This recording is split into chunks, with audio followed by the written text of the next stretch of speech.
नमस्कार. आज आपण एका खूप वेगळ्या नावावर बोलणार आहोत. धारीला पंढरीचा चोर. हो, हे नाव ऐकलं की थोडं आश्चर्य वाटतं नाही का? चोर आणि तोही पंढरीचा. बरोबर. पण हे नाव जोडलेलं आहे संत गोरा कुंभार यांच्या आयुष्यातल्या एका महत्वाच्या प्रसंगाशी. आणि आपल्याकडे जी माहिती आहे, धारीला पंढरीचा चोर, गोरा कुंभारची भक्तिगाथा, त्यावर आधारित आपण ही चर्चा करणार आहोत. हो. आपला उद्देश आहे की या कथेतून भक्ती म्हणजे काय, तिची उंची काय असू शकते आणि सहनशीलता याचा अर्थ समजून घेण्याचा प्रयत्न करूया. नक्कीच. चला तर मग खोलवर जाऊया यात. तर सुरुवात करूया संत गोरा कुंभारांपासून. म्हणजे व्यवसायाने ते मातीची भांडी बनवणारे कारागीर होते. अगदी सामान्य माणूस, पण विठ्ठलाचे मोठे भक्त, निस्सीम श्रद्धा त्यांची. आणि ही घटना घडली पंढरपुरात. आषाढी एकादशीचा दिवस होता. वारीची वेळ. कल्पना येतेय. पंढरपूर, आषाढी एकादशी म्हणजे भक्तीचा नुसता पूर आलेला असतो. हजारो लाखो वारकरी तिथे जमतात. हो. आणि गोरा कुंभारही तिथेच होते विठ्ठलाच्या दर्शनासाठी. मंदिरात तर काय प्रचंड गर्दी. विचार करा त्या गर्दीचा. रेटारेटी, गोंधळ, प्रत्येकाला विठोबाचं दर्शन घ्यायचंय.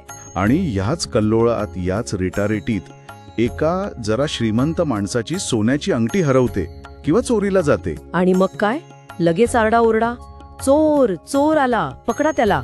अशा गर्दीत कुणावरही संशय येऊ शकतो. पण झालं असं की कुणीतरी गोरा कुंभारांकडे बोट दाखवलं. हो, कदाचित त्यांचं ते साधं राहणीमान बघून, गरिबी पाहून पटकन वाटलं असेल की यानेच उचलली असणार. हा बघा कसा गरीब दिसतोय, नक्की यानेच चोरली असेल अंगठी, असा काहीसा सूर निघाला असेल गर्दीतून. आणि या आरोपावर गोरा कुंभारांची प्रतिक्रिया ती खूप महत्वाची आहे. काय केलं त्यांनी? आश्चर्य वाटेल, पण ते अगदी शांत राहिले. काही बोलले नाहीत. स्वतःचा बचाव नाही केला. काहीच नाही. फक्त डोळे मिटले आणि विठ्ठलाला आठवलं. मनातल्या मनात म्हणाले असतील, विठ्ठला, ही तुझीच लीला दिसतीये. लोक मला चोर म्हणतायत, पण त्यांच्यातही तूच आहेस. ही माती आहे, तू घडवशील तशी घडेल. अरे बापरे. म्हणजे इतका मोठा अपमान होतोय समोर आणि तरीही इतकी शांतता, इतकी स्थिरता. हो, इथेच त्यांची खरी भक्ती, त्यांची साधना दिसते. ही फक्त सहनशक्ती नाहीये, हा परिस्थितीचा स्वीकार आहे. करते पण देवावर सोपवणं आहे. वारकरी संप्रदायात नामस्मरणाला खूप महत्व आहे. आणि त्यांनी त्या कठीण प्रसंगातही नामस्मरण सोडलं नाही. अपमानालाही प्रसाद मानलं. मग पुढे काय झालं? लोकांनी काय केलं? लोकांनी त्यांना त्रास दिला, मारहाण केली, शिव्या दिल्या असं म्हणतात. पण तरी गोरा कुंभार शांतच. सगळं सहन करत राहिले. हो, निशब्दपणे. पण म्हणतात ना, देव तारी त्याला कोण मारी. अचानक त्या गर्दीतून एक तेजस्वी वृद्ध साधू पुढे आले. अच्छा. हो. आणि त्यांनी लोकांना थांबवलं. म्हणाले, अरे थांबा, हा माणूस चोर नाहीये. अंगठी तर इथे खाली पडलीये बघा. काय सांगताय? आणि सापडली अंगठी? हो, सापडली. तिथेच होती ती. मग काय, लोकांचे चेहरेच उतरले असतील.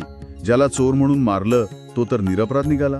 पश्चाताप झाला असेल त्यांना खूप. नक्कीच. मग सगळे गोरा कुंभारांची माफी मागू लागले. क्षमा करा, आमचं चुकलं असं म्हणू लागले. आणि तेव्हा गोरा कुंभारांच्या चेहऱ्यावरचे भाव कसे होते? राग, दुःख? काही नाही. म्हणतात की त्यांच्या चेहऱ्यावर फक्त एक शांत, निरपेक्ष अशी प्रसन्नता होती. जणू काही घडलंच नाहीये. विलक्षण. पण मग त्यांना धारीला पंढरीचा चोर असं नाव का चिकटलं? ह्याचा अर्थ काय लावायचा? हाच मुद्दा आहे. इथे चोर शब्दाचा अर्थ आपण जसा घेतो तसा नाहीये. म्हणजे वस्तू चोरणारा लबाड माणूस असा अर्थ नाहीये. मग याचा आध्यात्मिक अर्थ आहे. धारीला पंढरीचा चोर म्हणजे असा भक्त ज्याने पंढरीच्या विठ्ठलाचं प्रेम, त्याची भक्ती इतकी आपलीशी केली आहे, इतकी स्वतःत मुरवली आहे, जणू काही ती चोरून घेतलीये. अच्छा, देवाचं प्रेम चोरले. हो, एक प्रकारे तो त्या भक्तीत इतका रमून गेलाय की त्याला जगाच्या वानापमानाची, निंदास्तुतीची काही किंमतच उरलेली नाही.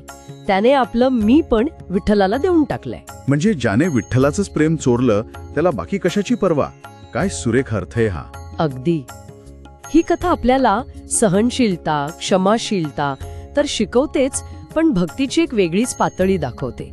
जगात आपल्याबद्दल गैरसमज होऊ शकतात, लोक वाईट वागू शकतात, पण आपल्या श्रद्धेशी, तत्वांशी ठाम राहणं किती महत्वाचं आहे हे गोरा कुंभारांनी दाखवून दिलं. खरंय. तर या सगळ्या चर्चेतून आपण हेच शिकतो की कितीही कठीण परिस्थिती आली, अगदी समाज विरोधात गेला तरी आपल्या आतली शांतता आणि देवावरची श्रद्धा टिकवून ठेवणं हीच खरी ताकद आहे. आणि एक विचार येतो मनात, आपल्या आयुष्यातही असे क्षण येतात हो की नाही, जिथे गैरसमज होतात, कधी अपमान होतो.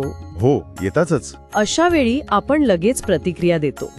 पण गोरा कुंभारांच्या या कथेचा विचार केला तर त्या क्षणी थांबून शांत राहून आपल्या मूल्यांवर ठाम राहण्याचा प्रयत्न करता येईल का? हा विचार नक्कीच करण्यासारखा आहे.